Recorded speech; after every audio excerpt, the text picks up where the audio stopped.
I'm Matt Braunger. This might help. I am not a doctor. This might help. I'm not a professional. Let's have fun. This honestly is a good time. Honestly, I got no idea what I'm doing. What's going on? Who are you? I'm Matt Braunger. This might help. The podcast. Hey gang, welcome back to This Might Help with Matt Braunger, the tongue-in-cheek advice podcast. As I always said, I don't know why I do an advice podcast. People don't really ask me for much advice, but it's just fun to listen to randos. I say that with respect, being one, call in and leave me messages, and then I say, hey, this might help with my guest. As always, if you need actual help, get it. This show is not for you if you're hanging on by a thread. That said, I have a comedian with me who I have never met personally, but I'm a huge fan of. And I really love what they've done in such a short amount of time in terms of their exposure, in terms of what they do and how they operate online. And anyway, without further ado, Caleb Hearon is here with me. Caleb, how are you? Hi, I'm good. How are you? Good, man. Thanks for coming on. I appreciate it. I am a huge fan of yours. I also want to say I think it's really brave for you to be recording with the loudest noises in the world going on behind you. Yeah, someone just started attacking. I'm so sorry if that's coming through. Someone just started attacking our bushes around the house. It's our gardener who just shows up whenever he wants to show up. And I do this podcast 1 hour a fucking week, and he picked right now. Like it sounds like a motorcycle gang with fucking chainsaws. I know. I was just like, house. I don't know if this is being picked up as loud as it sounds right in here. But it's like, well, I mean, Renee, do you think I should just go to another room? What do you think? I think you should. Okay. I didn't realize it was coming through that. Like sometimes some shit will go on and I can't tell if it's playing or whatever. I hope you keep all this in, by the way. I think people need to know. People need to know. Why not? Let's cut when I go to the, like right now, real quick. Renee, just pause. There's also a decent chance that I get interrupted because actually my landscaping guy decided to park in my driveway, so I had to block him in. Oh, so good. We're both going to get landscaping guy difficulties, I think. Yeah, so video-wise, this is probably going to suck, Renee, because we just don't have time to set up my... I just can't believe that fuck this... I gotta get in a motherfucking studio. I need a controlled environment. Sick of this! I'm obsessed with... This has been my favorite part of quarantine, is just how fucking psychotic doing recordings of like self-tapes or anything is. Oh my God. It's just been bananas. Okay. Now this is terrible with the light. This is awesome. Awesome. I'm addicted. I really love it. I wish all of this could be put out. Oh, you know what? We're gonna fucking keep it. It's like I feel like I usually keep so even keel on this goddamn show. I'm just like, whatever. Okay, here. Do this. Put it down like that. Let me close this closet. Matt running around his house. It's a cute bed, though. We got a cute setup on the bed. I wonder if this is a guest bed. Okay, and we're back.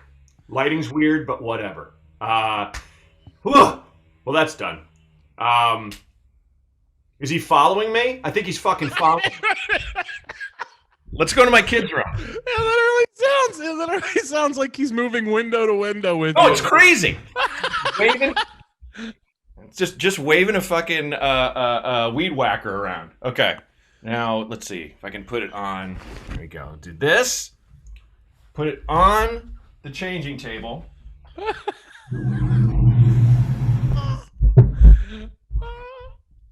And this light sucks balls.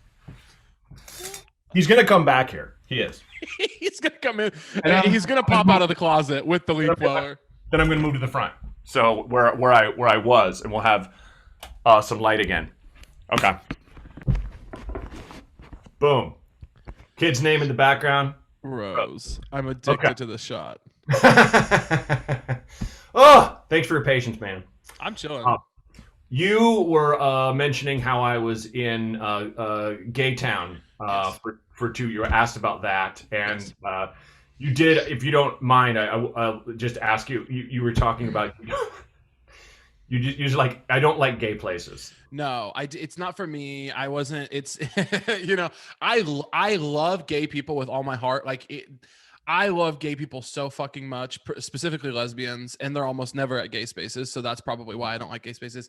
But all of them, Fire Island, Palm Springs, it's not even like Boys Town in Chicago. Sometimes I will go like once in a while, but it just does not feel like it was designed for me, for a lot of reasons. But it just is not. It's not it. I don't like it. No, I can dig it. I mentioned Dina Martina. First time I saw her, she had a monologue about being in P-Town. There's just too much gay. And it was like a huge laugh and going through all the types. Like I was there, the first week I was there was Bear Week. And then the second week was Girl Splash, which was the lesbian one. And I would love Girl Splash.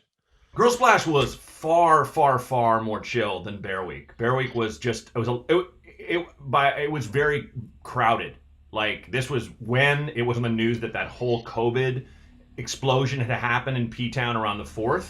Yeah. And it was like, I remember walking by. Let me shut the door. You can hear it, right? Motherfucker's after me. Now I'm locked in here and I can't get out. Let me see, is he coming this way? He's right. Did you see him? No, but I can hear him. This is awesome. Oh no, now I'm locked in. Okay, here we go. I hope Renee's enjoying this as much as I am. Oh, we've never had anything like this. It's just, rather than just flip out, it's just, I'm finding it fucking hilarious. Oh, it's the perfect, I can't wait to tell people how unprofessional this was. Oh, please. Dude, anything that gets me any fucking coverage. It's like, you know how hard it is to get any sort of fucking press on any kind of show you ever work on? I'm going to tell people, I was a huge fan of Matt and then did the pod, and I got to say, really turned the tide. Really fucked it up because he invited over a guy with a weed whacker that threw it against the side of the house repeatedly. To the point where we couldn't hear each other. Okay. Yeah. So where were we? Sorry. I wish you could have seen. I love lesbians, and I wish you could have seen right before I used to live in Chicago, and right before I was about to move to LA, I was like, oh, I gotta buy a car again because I had one before I moved to Chicago, then got rid of it. Yeah. Because I didn't need it in Chicago. Public transit's great there. And then, as you know, and then I was getting a new one, and I was like, I need a mechanic to help me find, because I cannot afford to buy a decent car. Uh-huh. I didn't have a job. I quit my job right before the pandemic to do comedy full time. Incredible, brilliant, genius. And anyway, so my friend's girlfriend is a lesbian mechanic, and you should have seen the way that people treat, like when we went to look at cars, these men we were talking to would like immediately come towards me and be like, she runs like a dream. And I'd be like, you're going to want to talk to the lesbian. I know I'm here to look at like the colors of the car. Yeah. And I would also try to, I don't know. I know enough about cars that I could have done it on my own, but I would chip in like the dumbest questions after her, because she'd be like, how often did you change the transmission fluid? Okay, good. And this is a semi-auto, blah, blah. And she would, and then at the end, I would just try really hard to sound like, I would be like, yeah. And it has a transmission. It has a transmission. Okay, cool. I would try to like jump in. Four wheels are okay, good. And it awesome. Good. Yeah, it was. Girl Splash was a lot more mellow. We purposely did not go to T during Bear Week because Bear Week was so fucking crowded out there on the boat slip dock. What is T? T is it's a gathering that happens every single day between 4 and 7 out on a giant bar dock. It's like a club. Okay. It's everyone goes and gets drunk and then they go out to eat. So we walked by it. And because our rental was like 2 blocks away from the boat slip, and I looked because of my height, I could see over the fence, and it was just shoulder to shoulder, chest to chest, back to back. It was so packed. Banging. Yeah. And I'm just like, guys, is this an outbreak? Guys, So when we went Girl Splash, no one there who went there as it started, and then people started kind of like filtering in, and it was super chill, And he's back. I don't know what to do. He's like doing the whole house. Like, this is the only hour we had, and my fucking kid's in daycare now, and it's like, You have I got think, to put. I think there's two of them. I think there's two of them. They're a tag team in the house. They're tag teaming me. Like I don't know. I'm just gonna keep moving. We did an episode of our podcast with Beth Stelling where she had a sandwich delivery go awry during the recording, Amazing. and she was like chasing a Postmate around the building, and like I mean, it was truly psychotic, and it's my favorite one of ours. So I hope your fans love this chaos. No, I mean I'm serious when it's like, you know, if anyone is just like something went wrong and it made his podcast better. I don't care if somebody like shits all over it and is like, it's always people calling in and blah blah blah. Something went wrong and now it's good. Subscribe. I don't care. So it's like, love that for them. Yeah, whatever. all publicity is good. I lived in Chicago before I moved to LA, and I used to go to Market Street Days every year. Yeah. Street fair. It was my favorite street fair just because it was so nuts, and partying was pretty much prominent in my life back then. I was like in my late 20s. I remember it being a blast, but I remember by the end of the day being like, all right, I gotta go. It's just too many people, too nuts. Where'd you live in Chicago? I lived for 1 year in Buena Park, like uptown area. Oh, right on. And then I lived for 2 years in Lakeview. Oh, right on. Yeah, I lived in Lincoln Park the last 4 years I was there. So not far at all. I love Chicago. But that also, I'm sober. So I think that's another reason that queer spaces are tough. Sure. But I also am very much like you said, when I'm ready, and it's not just parties, it's anything. When I'm ready to leave somewhere, everything's over. It doesn't matter if there's 20 people. It doesn't matter if it's just me. When I've decided that I want to leave, it has to happen immediately. Right. Because it's in my head now, and I'm like, oh, this is over now, but it's time to go. Mm-hmm. I do love my friends like that who are just like, that's it. I remember Eric Andre would have these legendary birthday parties every year, and he'd have like a petting zoo, and he lived in this shitty apartment, and he would like pay his neighbors to leave for the night or something, and he had strippers and all this, just crazy. And I remember I took Dave Holmes and his boyfriend Ben Wise, and they just disappeared. And I was with my now wife and like a bunch of other friends, and he just texted me, could not deal, like all. I think Dave and I have that literally. Like, I get it, man. I get it. I was with him in Chicago. He had gone there to finish his book, and I went out with some friends. And one friend of mine who's now sober used to do a lot of coke, and he came like tumbling out of this bathroom. We were all in a bar, and he with his friend laughing with the coke eyes, and Dave just turns to me and goes, I'm gone. Nope. And I was like, yeah, you pulled the ripcord at the right time. It got real bad after that. I was famous in college. My roommate and what if that was the end of it? I was famous in college. I was famous in college for throwing a party and then going to bed during it.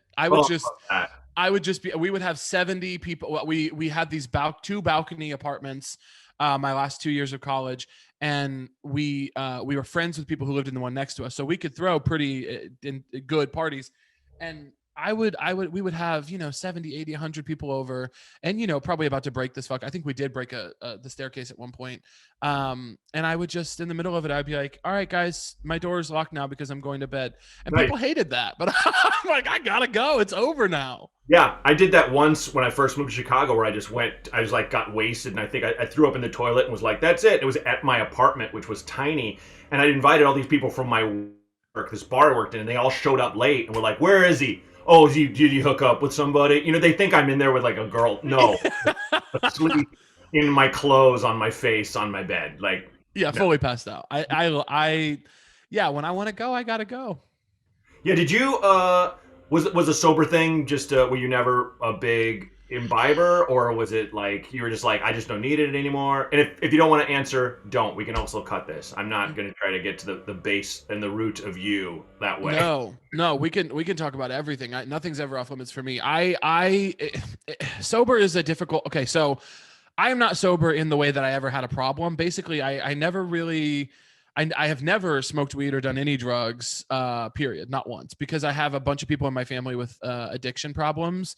And I just, from a very young age, was like, I got to get the fuck out of here. I do not want to be in Missouri doing whatever the fuck people are doing around here. So stayed away from that stuff, but drank a lot in high school, and then joined a fraternity when I got to college. Drank a decent amount then, but then like after a year or so, I was like, I don't like this. It makes me I think there's something wrong with my body. Like I get so sick. If I have one drink, my stomach starts to hurt in a way that I can't even really explain. So I didn't really like it, and so I just kind of stopped. Hey. Okay, now I gotta move again. I'm addicted. Oh my God, how is it, Renee? It's getting so much louder. Yeah, it goes in and out on mine. I hear it in waves. Yeah, exactly. It's so funny. It's so funny also that this guy doesn't have a schedule and happened to pick the time you needed him not to. It's just bananas. And like, I mean, and I love him. Like it's him and his son. They're so great. Yeah. And it's just that thing where it's just like, I just gotta figure out, we usually do this podcast earlier in the day anyway, but so it wasn't like, oh, I always have this time, but it's like an hour a week. Like, what are the odds? What a weird lottery to win for this recording. So fucking odd. Honestly, it's probably the luck that I brought to you. This is the kind of shit that happens. Like I do get this luck. The shit that you're like, that couldn't possibly. You park illegally. When you park illegally for truly 3.5 minutes, and you're like, right. There is a 0% chance that someone gets a ticket in this 3.5 minutes. I will get 2. I don't know what it is. I have that. Yeah.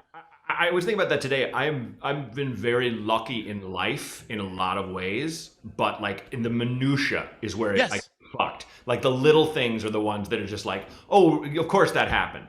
The amount of times I've had something go wrong on a computer, or something like they're trying to log me in and I'm on the thing with like a Facebook person. I'm trying to promote a gig and I can't fix, something won't align. The amount of times I've dealt with someone technical and they go, wow, I've never seen this before. Where it's like, and it's nothing to do with me. It just, it's the universe. Yeah, I feel that very similar way. I've been lucky in the big ways, and I hope that continues. I would love that forever. Sure. But in the small ways, it's like a perfect example is once in Chicago, my friend was working for Teach for America, and she was like, "Can you please? I am making $26 a year. I have no help. I don't know anyone in the city. I have no free time. Can you please go wait at my apartment for this mattress? It's going to come exactly on time. I made them promise." And I said, yes. And so I go all the way down. I had to take she lived in like the southwest side of Chicago. I had to take like 5 fucking trains and buses to get over there. It took like an hour and 45 minutes. The guy doesn't come for hours. She doesn't have AC. She didn't have TV or cable yet. So I sat in this apartment doing nothing for hours and hours with no AC in Chicago summer. Mattress finally comes. I have to help him carry it up the stairs, which I wasn't planning on. Get it up there, and then I leave, and I'm feeling like, oh my God, I did it. I'm so happy that this is over. This is like my one day off this week, and this is how I spent it. Immediately drop my phone and crack it in a million pieces. And I'm like, that is the way that I'm unlucky, where it's like you do a literal favor, you feel so good that it's over, and then you just get hit with an anvil. Right. In a cartoon way, the way you come back, Absolutely. Yeah. And I love it when it's something that you should have known, where like I'll get through some kind of hell, and then my wife will come in and be like, "Oh, remember so-and-so's coming at 6 p.m." Like, fucking what? No, why? No. That can't be true. And it's in your calendar. Like, yeah, but I don't want it. I need to decompress. So before we were cut off by the gods, we were talking about party substances. So I drank a little bit in college because I was new to this fraternity, and I was like, oh, I want to go to the parties, I want to meet people.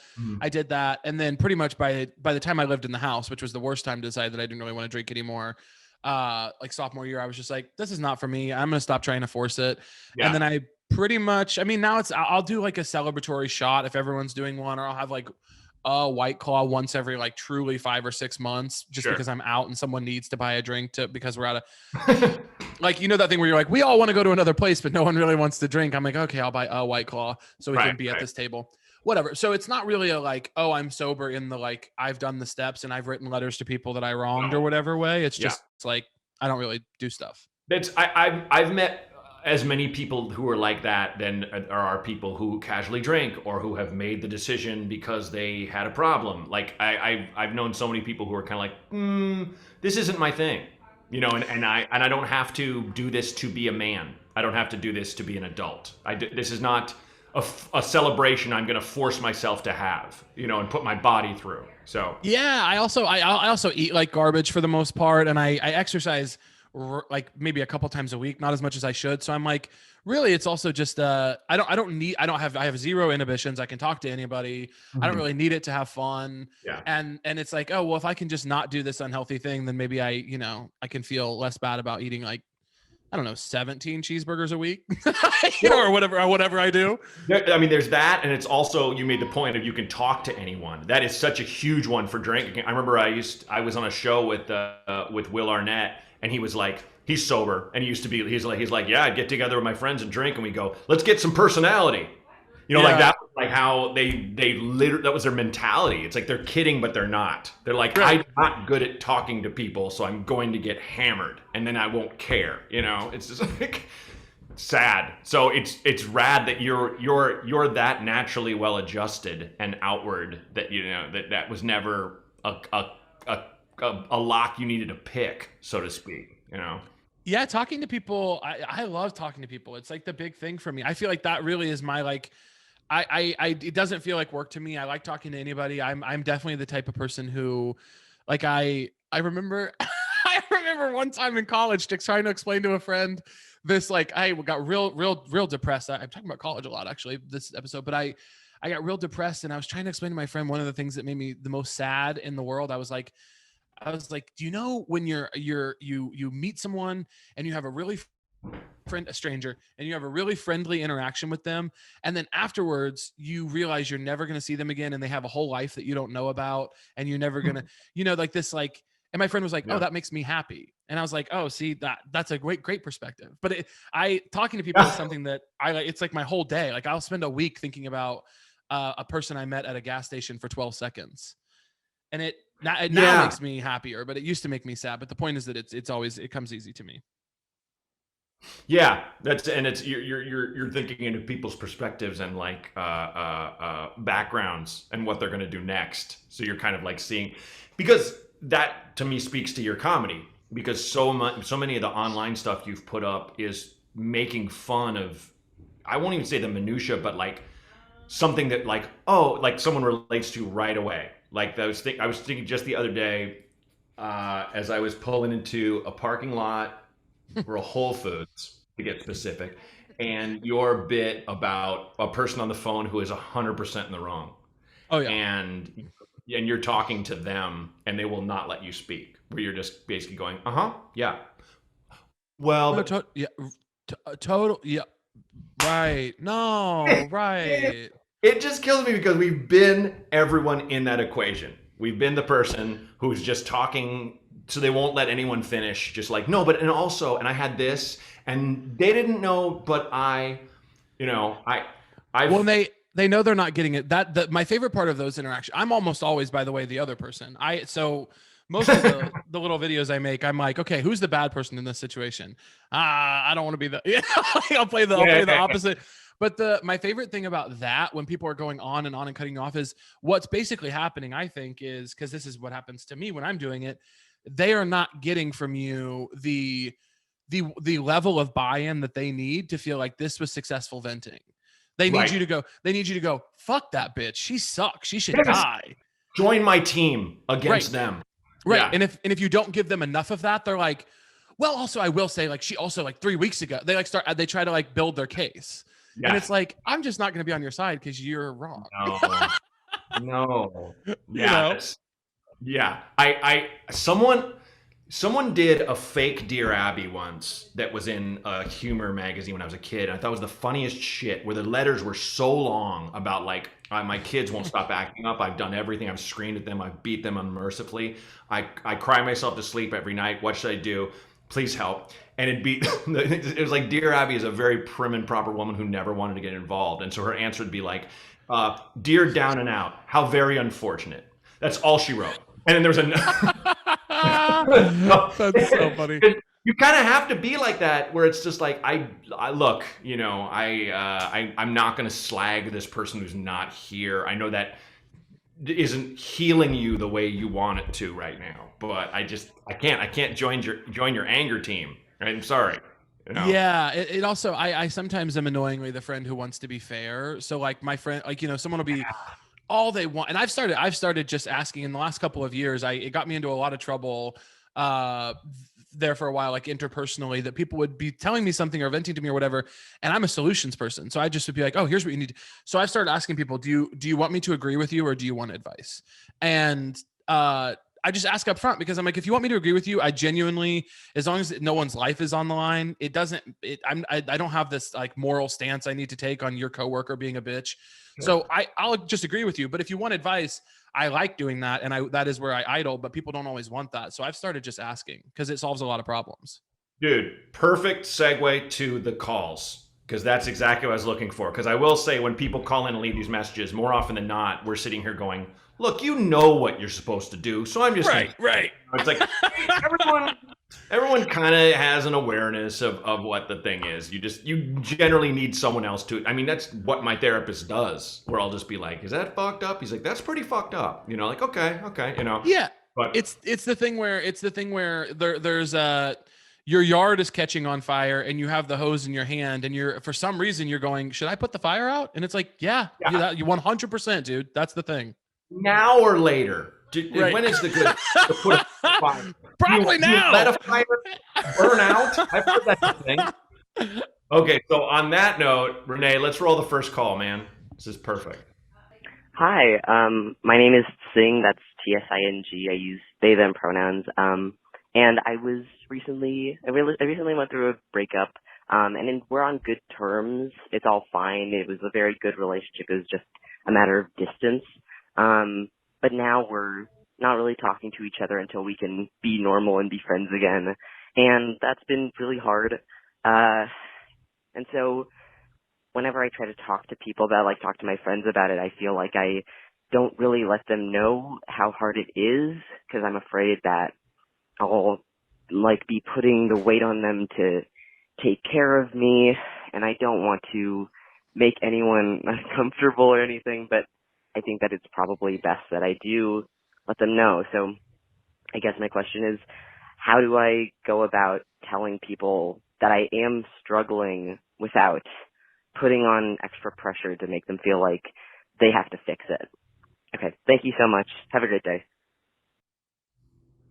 Thanks, Singh. Caleb, what do you think?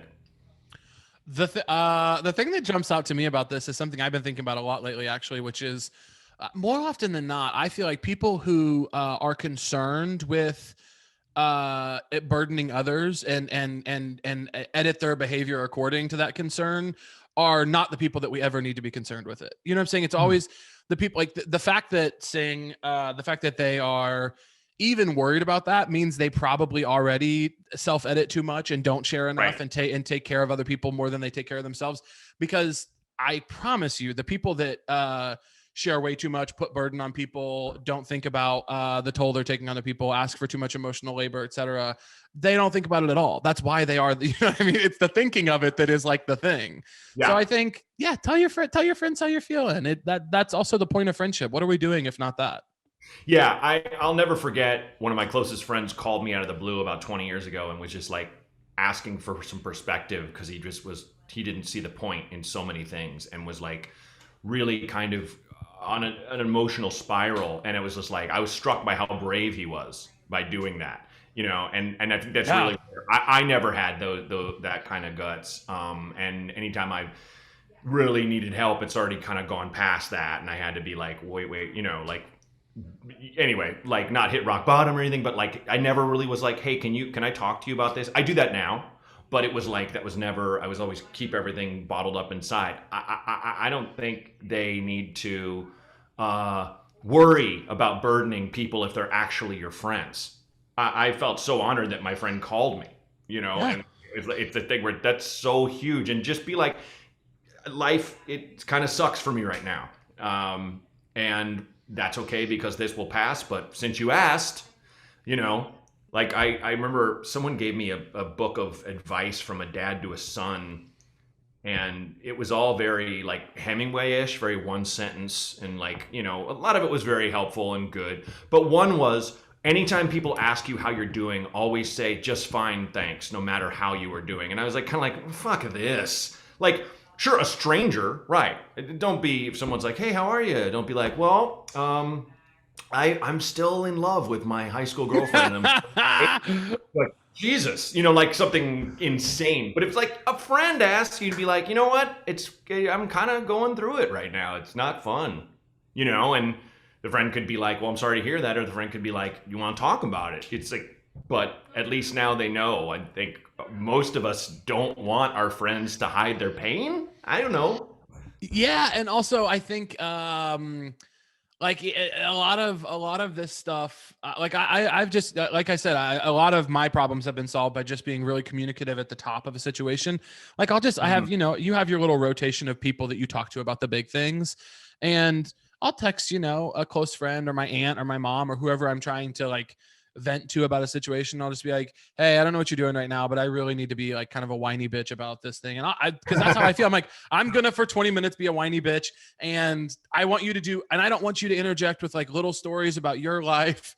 Or like, when, you know, when we're doing your stuff, that could be a different call maybe, or if we have time for a long call. But right now, I just want you to know that when I call you in 20 seconds, it's going to be about me being whining about my thing, and that has to be okay.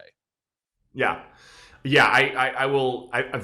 I'll do the Cliff Notes version of it, but it's my favorite person blaming me for something that I had nothing to do with. And when we moved into this house, we had these neighbors who are probably around my age, which is in their mid 40s, and they have teenage kids, and they had these giant parties. And they had a party that was like, it was past 10 p.m. Like the music was almost a joke, like 80s music just blaring so loud. Yeah. My wife and I are in bed, and she's sick, and I'm like, are they kidding?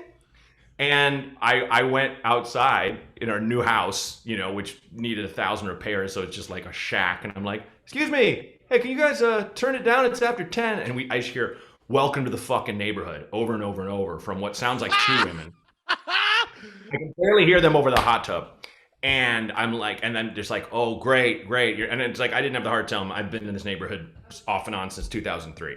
But right. They finally turned the music down, and I was like, thank you. And then I heard, welcome to the fucking neighborhood. And I go back in the house, and I'm depressed. I'm like, I share a fence with a maniac. But I woke up in the morning, and I couldn't stop laughing. That was so insane. Yeah. So months later, we get invited to a house party at their house. And my wife's out of town, and she's like, do not go. I'm like, I'm going, yeah. And I'm bringing a friend. And I went, and the husband was a prince, walked me around the house, showed me around, you know, we kind of laughed about it. And I met his wife, who was the one who screamed at me. And she's like, oh, it's you. And she's like, well, you were quite rude. And I was like, it was after 10. My wife was sick. The music was so loud. And she cuts me off. She's like, oh, I was with my daughter, and I never get to hang out with her. I can't see over the fence. How would I have known she was with her daughter? Like, how would I have known? Right. And it was, and I was like, well, I don't know how I'd know that. And she was kind of like, let's just agree to disagree. And I'm like, yeah, let's squash it. Like, I didn't care, but it's still my favorite argument.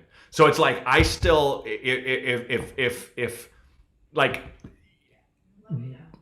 I'm mad at someone or whatever, and I know I'm in the wrong in my head, I want to be like, well, I was with my daughter. Okay. Yeah. And you.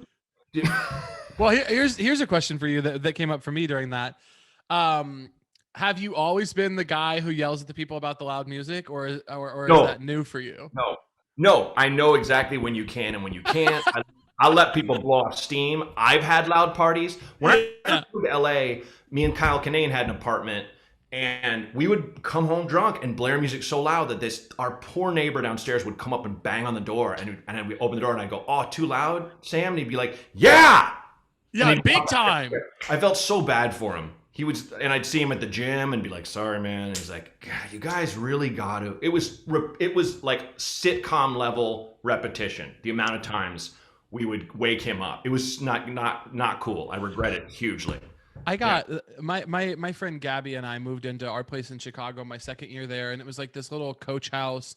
shitty, small, like probably should not have been zoned for residents.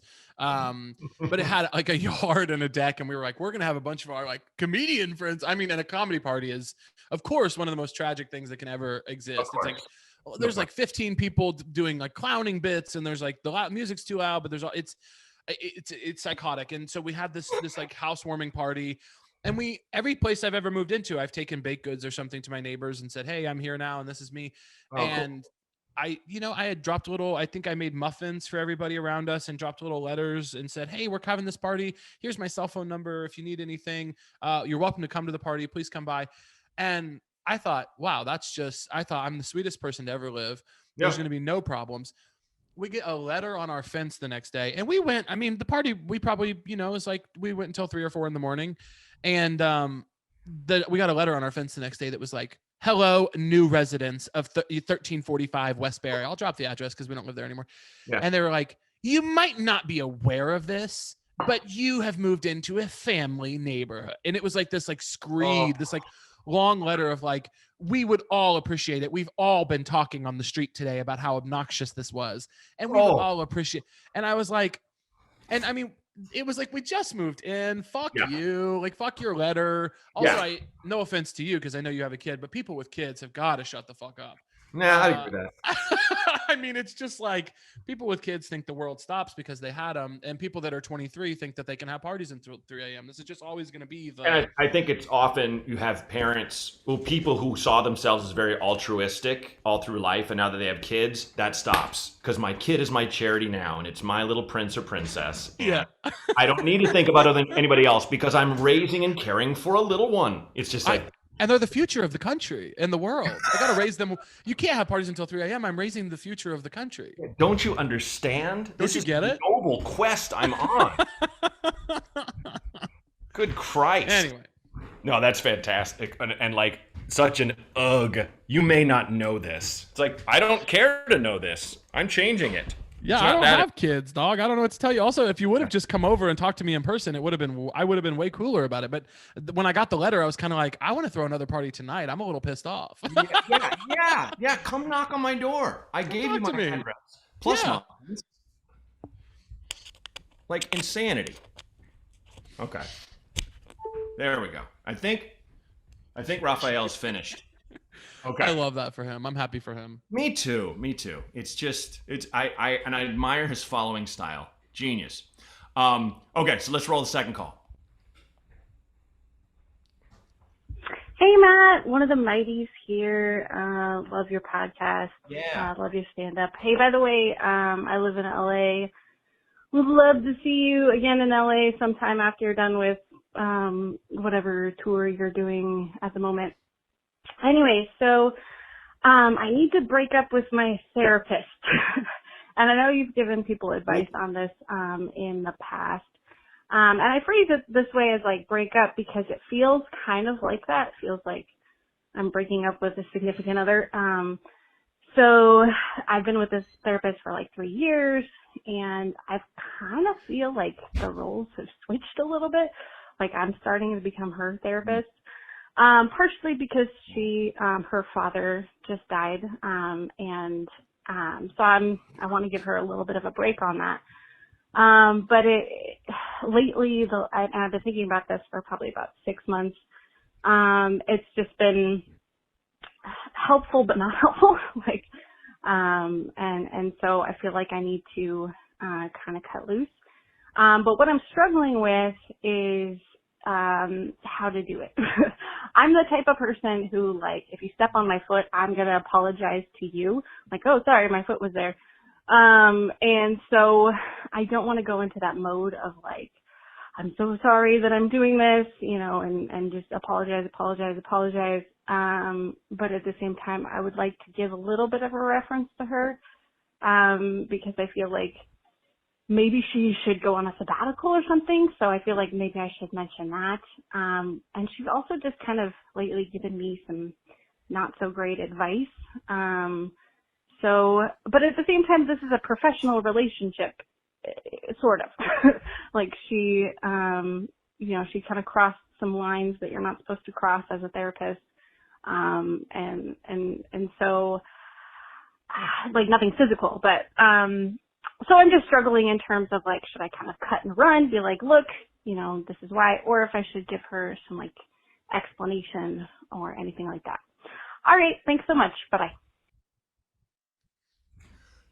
Wow, that's a barrel of fish. Well, first off, I perform in LA about every week, at least once. So just if you follow me on Twitter, or Instagram, or whatever, I post when I'll be at the Comedy Store or the Improv or otherwise. Let's see. I had a therapist I stopped working with. Because I felt like she wasn't helping me and was way too supportive, if I'm honest. I remember, you know, the great thing about having a therapist, you can say literally anything, you know, within, you know, other than I'm planning on murdering this person tomorrow at 3 or whatever. And you can still say that. You're allowed to say that. You can. There's just be consequences. You just have, yeah, yeah. But you know, I said something wild like it was about me not being able to stay in a relationship, and I was kind of like I didn't feel like I had any connection to any of these women, and I don't know, and she's like, well, maybe you never have, kind of thing, and I was like, let's slow down. All right. I've been around the block, lady. This wasn't like me saying I've only dated my girlfriend in high school or something like that. So it was just too like, no, maybe you're looking at that. Maybe it's not you. And you're like, it's not the world, lady. So that was my reasoning. And that's way less than what you said. So I think you should definitely part ways with this person. And I would just do it with an email. I don't think you necessarily have to sit there and walk through it. It sounds like she's crossed personal lines. It sounds like she is using you, utilizing you in the way you should be utilizing her for support. And it sucks about her dad. That's terrible. But, you know, I don't know if, my only thing is, I don't know if you, from my perspective, and I'll let you give yours, Caleb, I don't know if you should even say maybe go on a sabbatical thing. I don't even know if I would. I think maybe this person has to figure it out on their own. But that's my 2 cents. What do you think, man? Yeah, I think obviously an email, because you described being someone who struggles with staying on task or keeping, like, it sounds like the verbal aspect of it, you're worried that you're going to over empathize and go to a place that you don't want to go, which is that you don't owe her an apology. Also, therapists, I switched therapists. They didn't do anything wrong. Nothing. They stepped no bounds. They did. My problems just changed. Your problems change all the time, and you work through certain stuff. Like when I was first in therapy, obviously we were talking a lot about my dad, and you know, like that's always going to be a small part of it. But things shift in a big way, and then career stuff comes into play, and love stuff falls in or out of. It's like you have different seasons of life, and maybe you need different people on your team and people that you're. That are helping you through stuff. So I think leaving a therapist is like, yeah, you've been with her for this person for 3 years, but definitely don't say anything about the sabbatical. Don't make it more about, just make it about you and what you're feeling. And I think it's as easy as being like, hey, I have a new season of life and a new season of problems, and I really want to explore different options. And I appreciate everything you've helped me through. And I wish you well. And then, you know, unless you physically killed her dad, then I think, you know, you're off the hook on that. Yeah. And yeah, I think have fun, be yourself, and, you know, dance like nobody's watching, etc. Right. Yeah. And I think if this therapist has a follow-up with like, no, I think you owe me more explanation or anything like that makes you uncomfortable, that's when you ghost them. That's when you block them. Because that's insane. That's when you're like, no, because, you know, the call, she was asking like, do I just leave? Do I give an explanation? Give an explanation, but what Caleb said. But that's all. That's all. No more involvement. That kind of what you said she was putting you through made me cringe, man. It made me like kind of scrunch my back muscles. Like, you're already in this emotional naked sense with this person, and then they're just like, whatever she said to you that crossed boundaries. I feel for you. That's tough stuff, man. Oof. Yeah, I think also good on you for realizing that it's time to move along, because it sounds like and also just try to remember too, anytime you're doing something hard, I think this is something I've been trying to do lately, just visualize how good things are going to be when this problem is solved. Yes. And when you have a new therapist who's not crossing boundaries, who is not giving you bad advice, that you don't have 3 years history with, how good it's going to be when you're in the healthier version of this situation or of your life. And that'll kind of help you through the hard part that is sending the shitty email, etc. Yeah, exactly. Hope that helps. Thanks for being a mighty. Let me know any shows you want to go to, because I can try to put you on the list, and I just appreciate you calling in with a big problem that you will handle no problem with, and you will be better on the other side. So thanks. All right, one more call. You ready? Can't wait. Okay. Hey Matt, Josh here. I'm 35 and just starting out doing open mics, and I got a few questions you fellas might be able to help me with. First part is, like I said, I'm 35, so I'm a little older than most of the crowd doing it, and which is fine, but sometimes I tend to feel like Billy Madison, and I see 18-year-old kids kill, and I'm like, wow. And it's not a jealousy thing. I'm glad for them, but yeah, I just kind of feel out of place, so I don't know if, like, you know of anybody you started out with that was older. And it's not even like a thing like I'm worried about making it. I don't care if I ever, earn anything more than a PBR. I just, I don't know. Hold on. Damn. Hold on. Where'd he go? Never mind. Not hold on. Not hold on. Not hold on. Never mind. That's where it ended. Oh, buddy. Look. Oh, God. Just so I don't lose this thought. I used to do this, and this is shout out to anyone who used to do this. Used to go swimming with a shirt on when I was younger, because I hated my body. I thought it was weird. Rock on. Yeah. But anytime I see a quote unquote fat kid, a big kid wearing no shirt, swimming proudly, it's wonderful to see.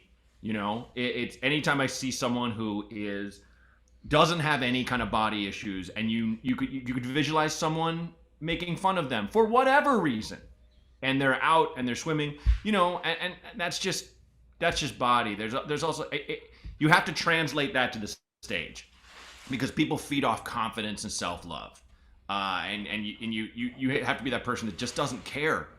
Dude, I got 10 years on you, man.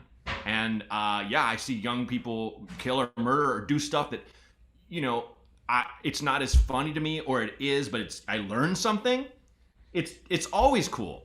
I don't know. And the fact that you're not ambitious, that's fine. That's good too. But that should feed into you kind of. And Caleb and I, the way you said I'm 35. Said it like you just said you lost your house keys. Yeah. You said it like 35. I crashed the car. You honestly, if you just open by saying you're 35, that's sad. It will kill, even though people don't care that you're 35. It was just the delivery. Second time, yeah, and you're already the second I'm 35 in sort of an exhausted way. It's one of my favorite things that's happened in this week. Yes, it's great, and it's you're not. Yeah, tell the truth. That would be the first thing. Tell the truth. You're 35. Yeah. Okay, great. You just say all this on stage. Say what you're worried about, and also you're not seeing 18-year-olds kill. I promise. Yeah. I don't believe it. Eddie Murphy, what, 40 years ago or whatever that was? I mean, no. That's really, really rare. I think this person is probably 24. Right at the youngest. Well, that's the other thing that we do that I think humans do, though, in general, but I think particularly, especially people in comedy and the arts, entertainment in general, is that you see someone who's 24 or 25 killing it, and you go, oh God, they're fucking 17, and then you go, you're 35 is young. 35 is so young. Oh yeah. And you go, oh, I'm 35, and you act like you're 50. You're not. You're 35. The person you saw kill is probably 25. They started younger than you because of whatever reason. They had a fucking uncle who's an exec at Showtime or whatever the hell. So whatever. It doesn't matter. The point is, Doesn't matter. go do it. Go do the thing. And also, it made me want to scream. It made my heart so warm and joyful when you said all you ever need to earn is a PBR. That's the right attitude. Go have fun. Yeah, exactly. And do I care? Does anyone care how old any of these comedians are that are funny? You never give a shit. You never give a shit. No one, if anyone has the deck stacked against them, it's a very young person, because people are like, what's this kid on stage doing? And they might be brilliant. You don't know, but it's not, as long as you're not looking at it in terms of like, what's my marketability or whatever. And even that, I mean, I've said it before, and we live in a different age, but Rodney Dangerfield didn't even try it till he's 40. So, I mean, I don't know what to tell you. And I hope that every time I step on stage as a conventionally gorgeous 26-year-old gay man, Sure. I am in peril. I'm one of the bravest people who's ever done anything. Sure. And so I just want to, I want to say to this caller, if I can do it with all my plight, you can too. Yeah, and I'm going to second that as a person who plays a lot of college towns. And, we all grew up, every girl we went to school with, they had a poster of a middle-aged man with a salt and pepper beard on their wall. The Dad from Family Ties was a big one back in my era. So it's like, yes. I am kind of this walking piece of meat. And they're like, why would you make me laugh? Objectified. I just want to date you. And it's like, look, I'm married and you're very young and this is not my thing. So, like, I get it, man. Right. The point is, Caleb and I are two of the most brave performers you'll ever hear about in your life. Yeah. And we're telling you, it's okay, man. It's okay. Yeah. Push the big rock up the hill, because it's worth it when you get up there. It really is. It's fun when it rolls all the way down. So that's all the calls. Caleb, this was so fun. Do you have anything you want to plug now that you're on here on this platform with I think a few thousand listeners or so? I want to tell your millions of listeners a couple of things. I'm about to announce shows in Kansas City, St. Louis. Those haven't come out yet. My shows in Chicago are sold out, but we might add more. So follow me on stuff if you want to see me live in the next month. God willing, we'll simply see how that goes. Yep. And I also have a podcast. It's on the HeadGum Network. It's called Keeping Records. Me and my really funny, really brilliant friend and roommate Shelby Wolstein are breaking down the original golden records that NASA sent into space in 1977. And then we're also making new records with our friends, which, Matt, we need to have you on. But go listen to my podcast. Go listen to my podcast. Yeah, buy tickets. I'm going to subscribe right now. That sounds fantastic. Yeah, I have 27 cities I'm going to be hitting come the middle of August, and I'm just like, who knows? It's they're all up there. I have a couple that are already demanding the vax cards, which I'm like, all of them, But yeah, my show in Chicago is also sold out, so we added a second one. And where are you at? Where are you at in Chicago? Shuba's. At Shuba's. Oh, I love Shuba's. Me too. Yeah, Shuba's is great.